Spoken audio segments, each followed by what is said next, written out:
Ada satu kalimat yang terkenal sekali dari Maulana Rumi, biarkan hatimu pecah agar dia terbuka. Nanti ada kalimat, Allah itu mencintai orang yang patah hati. Tadi sudah saya jelaskan ya, ada beberapa hadis yang maknanya adalah Allah itu bersama orang lemah, bersama orang terpinggirkan, bersama orang yang sengsara. Ya berarti termasuk orang-orang yang patah hati. Satu kalimat ini saja mungkin bisa menghibur teman-teman yang sedang patah hati. Jadi kalau sedang patah hati, alhamdulillah berarti sekarang aku dicintai oleh Allah. Makanya dibawa ke dunia patah hati. Kenapa menurut Maulana Jalaluddin Rumi dia malah meminta kita biar saja hati kita pecah? Beliau mengilustrasikan begini. Kata beliau begini, engkau menginginkan sedikit air dalam kendi tanah liat, tetapi kemudian engkau memecahkannya. Air itu akan bergabung kembali dengan danau dari mana dia berasal. Ego kita mencoba untuk mencegah pertemuan itu dan selalu menolak saran siapapun tentang perlunya pertemuan. Jadi kita ini seringkali yang sangat jadi perhatian kita adalah keinginan kita, hasrat kita, nafsu kita, ambisi kita, yang kadang-kadang tidak terpenuhi. Itu yang disebut hati kita terus pecah, patah. Ketika hati kita patah, mengalirlah air menuju ke yang sejati. Sejatinya air kemana? Ya ke sungai. Sebenarnya ketika hati kita patah, itu jiwa kita terbuka jalan untuk kembali ke yang hakiki. Saat itu kita diingatkan, kembali ke Allah yang lebih hakiki. Tetapi ego kita yang menahan perjalanannya air itu. Maksudnya apa? Kita mati-matian berusaha malah biar air ini tidak mengalir ke yang hakiki, tidak mengalir ke sungai, tapi sesuai kepentingan keinginan kita. Ketika kita kecewa, misalnya patah hati ditinggal pasangan kita, itu kan kita justru energi paling besar yang kita lakukan adalah gimana caranya agar bisa balik kembali. Kita lupa bahwa ada proses yang lebih ideal, yaitu kembali kepada Allah. Nah, kata Maulana Rumi, tujuan utama latihan-latihan spiritual dalam tradisi manapun, baik timur maupun barat, adalah untuk memungkinkan kita mengatasi keberatan yang diajukan oleh ego, sehingga kita dapat melanjutkan perjalanan kita ke samudera persatuan. Jadi, ketika kita belajar tasawuf, melatih batin, suluk lewat para mursyid, lewat tradisi-tradisi tirakat dan lain sebagainya, itu sebenarnya melatih ego kita. Wahai ego, jangan ke sana. Ada jalan yang lebih hakiki, yaitu ke ranah ilahiyah. Nah, jadi ilustrasi dari Maulana Rumi itu, perjalanan batin kita itu seperti air dalam kendi. Air dalam kendi itu kan tujuannya untuk kita minum. Kita minum itu berarti untuk memenuhi keinginan kita. Ketika kita patah hati, seperti kendi yang pecah. Berarti apa? Yang semula untuk memenuhi keinginan kita sekarang keluar, mengalir. Mengalir ini sebenarnya baik. Kenapa? Dia akan mengalir bersatu dengan aslinya, tempat asalnya, yaitu sungai. Tapi kita yang sudah terlanjur punya nafsu untuk minum, ini ego. Biasanya mati-matian gimana caranya air ini tidak mengalir ke sungai, tapi memenuhi kehausan kita.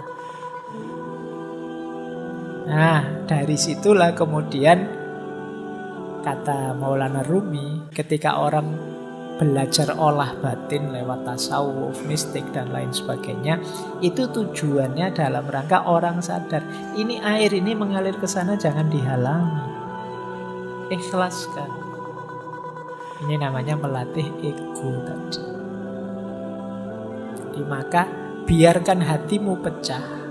Berarti sekarang saatnya kamu kembali ke ranah ilahiyah. Justru sekarang terbuka jalan. Kalau hatimu tidak pecah, ya kamu tetap akan memanjakan nafsu, hasrat, ambisi duniawimu.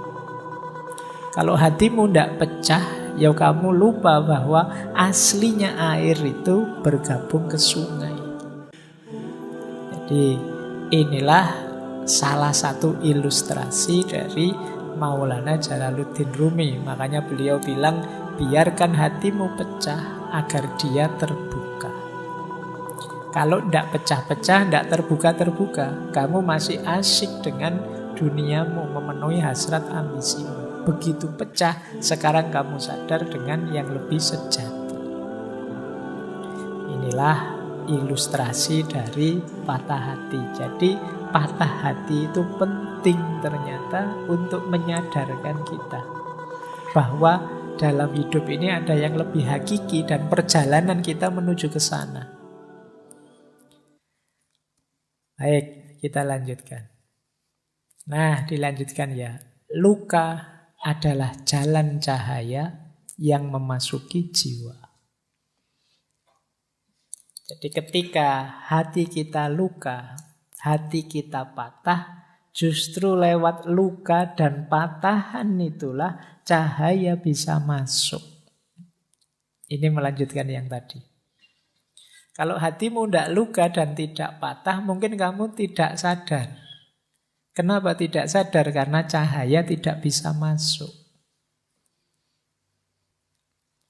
Itu mengapa Allah itu dekat dengan orang-orang yang hatinya patah, hatinya luka, menghadapi penderitaan hidup. Karena berarti di situ ada rekahan yang cahaya bisa masuk. Makanya para sufi terus punya rumus ya, kalau dalam penderitaan kita bersyukur. Alhamdulillah masih diingatkan oleh Allah bahwa yang hakiki adalah perjalanan menuju Dia. Nah, itu ada ilustrasi menarik. Terimalah situasimu tanpa menghakimi. Aku marah, aku takut, aku benci. Biar saja, rasakan saja. Ini aku sedang patah hati, sedang marah, sedang takut, sedang benci. Kalau sudah kamu sadari, kamu terima apa? Lalu hadirkan dia untuk menemanimu. Biarkan cahayanya Allah masuk dalam dirimu, menerangimu. Saat engkau membutuhkan pertolongan Tuhan pasti datang. Jika engkau tertutup, tidak ada ruang untuk cahaya. Perlu ada celah dalam hatimu agar cahaya bisa masuk. Katakan dengan tulus, aku tidak bisa mengatasinya, namun engkau bisa ya Allah. Kupersembahkan padamu semua sakit dan luka ini. Bersamanya engkau akan utuh kembali. Cinta, kedamaian, keindahan, hidup kembali. Dirimu yang sejati tidak berkurang sedikit pun.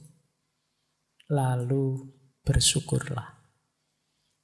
Jadi ketika kita sedang berat-beratnya menghadapi masalah apapun, terimalah itu. Biarkan hatimu pecah. Kemudian rasakan hadirnya Dia dalam dirimu. Dan yakinlah bahwa apapun yang engkau inginkan akan dipenuhinya. Sambatlah padanya, ya Allah, masalahku ini sangat berat. Aku tidak mampu. Kalau engkau pasti mampu. Maka aku persembahkan duka, luka, sakitku ini hanya kepadamu. Nah, insya Allah bersama dia kita akan kembali utuh. Kembali hidup seperti semula.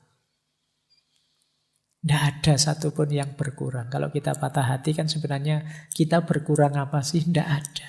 Kita masih bisa memulai lagi yang baru seperti semula. Kalau sudah terasa betapa kebersamaan dengan Allah itu menyembuhkan, ayo terus kita bersyukur. Alhamdulillah ya Allah, Engkau masih mau menemaniku dalam situasi pahit.